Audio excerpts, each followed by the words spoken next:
Sabay-sabay natin alamin ang mga kaganapan na nangyayari sa ating bansa.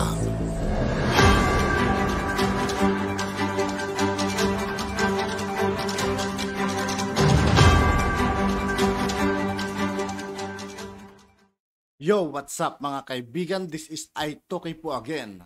Ngayon nandito naman ulit tayo sa channel ni Banat News Update. Dito naman ulit tayo magbibigay ng komento at reaksyon. Kaya samahan nyo guys, let's go!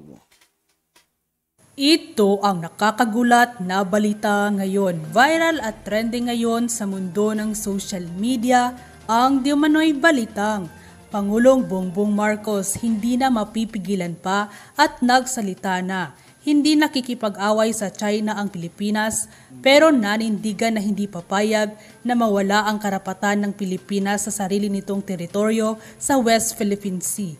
Pero bago ang lahat mga ka-updates, kung bago ka pa lamang sa aking channel ay mag-subscribe ka na at huwag kalimutang i-click ang notification.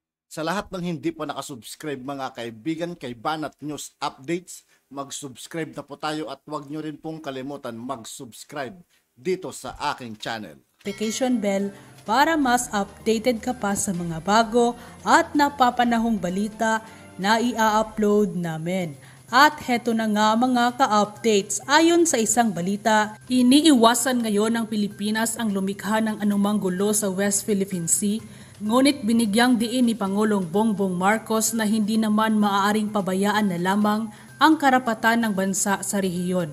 Kaya sa isang panayam ng Pangulo patungkol sa pagtanggal ng floating barrier sa Scarborough Shoal na nilagay ng China, ayon nga sa Pangulo, kung hindi tinanggal ng Philippine Coast Guard ang inilagay na floating barrier sa China sa Bajo de Masinloc ay magdudulot ito ng malaking pagkalugi sa mga Pilipinong mangingisda kaya hindi naman papayag na basta na lamang maharangan ito ng China. Dahil nang matanggal ang floating barrier sa Bajo de Masinloc at nang makapasok ang mga Pilipinong mangingisda ay nakahuli ito ng mahigit sa 164 tons ng isda at sa isang araw pa lamang iyon ng Scarborough Shoal o ang Bajo de Masinloc ay nasa loob ng exclusive economic zone ng bansang Pilipinas. Ito'y batay na rin sa 2016 Abitbal ruling. May karapatan ng Pilipinas na mangisda sa bahagi na ito ng karagatan ng bansa dahil ito ay nasasakop pa sa teritoryo ng Pilipinas. Kaya Senator Robin Padilla tila napahiya na naman sa naging pahayag ni Pangulong Bongbong Marcos dahil tila taliwas ito sa kanyang paniniwala na magdudulot ng gulo at tensyon ang presensya ng dayuhang militar gayong gusto lamang ng ating Pangulong Bongbong Marcos na ipaglaban sa mahinahon na paraan ang totoong pagmamay-ari ng bansang Pilipinas, lalo na't maraming Pilipinong makikinabang dito nang hindi inaabuso ang likas na yaman ng karagatan. Kaya nang lumabas ang naging balitang ito ay hindi naman mapigilan ng marami sa ating mga kababayan na maglabas ng kani-kanilang hinaing at komento sa mundo ng social media at ayon pa nga sa kanila. Tama ang Pangulong Bongbong Marcos, hindi makikipag-away ang Pilipinas, ngunit may karapatan tayong tumindig sa ating pag-aari na minsan na ring binuwisan ng buhay ng ating ninong bayani para matawag na atin at hindi dapat abusuhin ng ibang lahi. Kaya makinig ka, Senator Robin.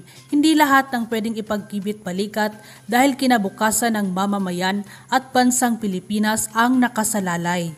Tama naman talaga si President Bongbong Marcos, hindi nakikipag-away ang Pilipinas pero ipaglaban ang karapatan at teritoryo ng Pinas. Noon pa man wala talaga akong believe dyan kay Senator Robin, mas believe pa ako. Ang daming nagsisisi mga kaibigan. Kay Attorney Gadon, sayang lang hindi binoto ng iba. Yun sana mga kaibigan si Larry Gadon. Kaya sa susunod pong eleksyon mga kaibigan, pilitin po natin paupuin si Larry Gadon. At isa yun sa makakatulong sa Senado mga kaibigan. Siyempre hindi natin kaya ang China.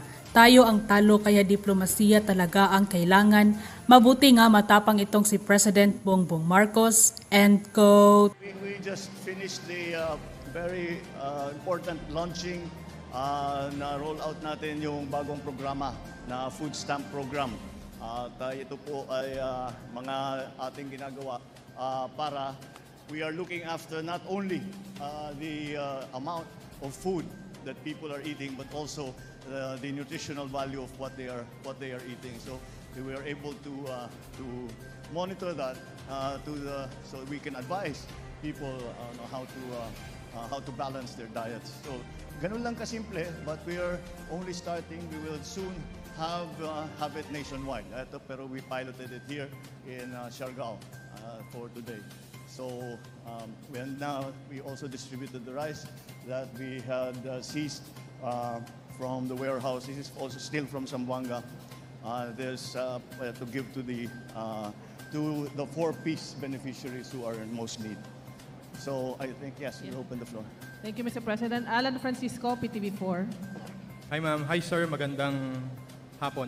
Sir, I have 2 questions. Number 1, since na-launch itong Walang Gutom food stamp, ilang buwan after nun, sir? So far, kamusta ang assessment ninyo? And my next question would be, kapag sakali man pong maubos na yung mga na-confiscate na bigas, paano po masusustain ng gobyerno yung pamahagi po ng bigas sa ating mga kababayan? Thank you, sir. Well, okay. The first part. Well, we just started with the food stamp program, and we're still in the pilot stage right now. But so far, I have to say, mukhang maganda naman ang nagiging resulta. The key always is how to make it accessible to ordinary citizens. So, like the technology must be sufficiently good that it's easy for anyone to pick up the habit of how to use it. So far, maganda naman kasi. Maganda yung programa na ginagawa ng World Food Program. Tinulungan tayo ng UN dito sa World Food Program. Tinulungan tayo ng France. Tinulungan tayo ng ADB. Ito po ang mga naging partner po natin sa pagbuo ng food stamp program. And right now, I would have to say that it's proceeding smoothly. And we will be upscaling it within the next month or so. We are aiming at the next phase of this rollout. We are already looking to 30,000 families to be beneficiaries. On the second, well, we will just have to if we are able to stop all the smuggling and all the hoarding, then there will be no need for us to give it away because prices will be stabilized and prices will stay stabilized. Hindi kumumbasa following the season too much. But we have also instituted many other things. Like the price controls, of course, was an emergency measure, which we are now studying to see if the market forces are already sufficient to take over. Then, of course, the buying price of the NFA. So all of this is really being done to normalize the situation of relatively cheap rice for Filipinos. So if we run out, it would be a great situation if we run out of seized smuggled rice. Because ibig sabihin, wala nang masyadong smuggling, wala nang masyadong hoarding. Makokontrol ang presyo. So that is the best way to maintain it. That is the long term. Aspiration for all of this that we are doing. Thank you, sir. Thank you. Thank you, sir. Rainiel Pawit, TV5. Good afternoon, Mr. President. Hi, good afternoon. Yes, Mr. President, in regards pa rin sa Agri, meron tayo nung suspension nyo po nung pass-through fee sa mga LGU. Pass-through fee. Yes. Yes, yung mga sa vehicles, nakukuhanan sila ng bayad. Sir, paano ito makatutulong doon sa pagpapababa rin ng presyo bukod sa stoppage of smuggling dito sa Pinas? No, the reason sinuspindi natin yung pass-through fees is because unang-una, iba-iba. Iba-iba ang bawat bayan na dadaanan mo, maglalagay ng roadblock, tapos mag-inspeksyon, ibang bayad for bawat ano. Habang nag-aantay ka, ini-inspeksyon niya, I'm sure nakikita ninyo ito, may nakapila ng mga truck na kahit overnight nandun pa rin. Kaya ease of doing business ang ating ginagawa. We are doing this to ease doing business and to lower the cost of transportation. Kasi kung dire-diretso yung truck na makapunta doon sa pupuntahan niya talaga, mas mabilis, ibig sabihin, mas mura ang magiging transportation. So isa yun sa Tapos dahil hindi na tinitigil sa bawat boundary, mas mabilis ang pagdaan. So it's really about the ease of doing business and to simplify again the procedures that are required for a transporter to bring the produce, especially from the farm, to the market. All right. Thank you, President. Thank you, sir. Last question, Argil Rolator, GMA7. Good afternoon, Mr. President. Sir, sa matagumpay na pagtatanggal ng barrier ng Philippine Coast Guard sa Scarborough na ilagay ng China, tinitingnan po ba ninyo na harassment ito para ipagpilitan ang claims ng China over the West Philippine Sea? Harassment ito para?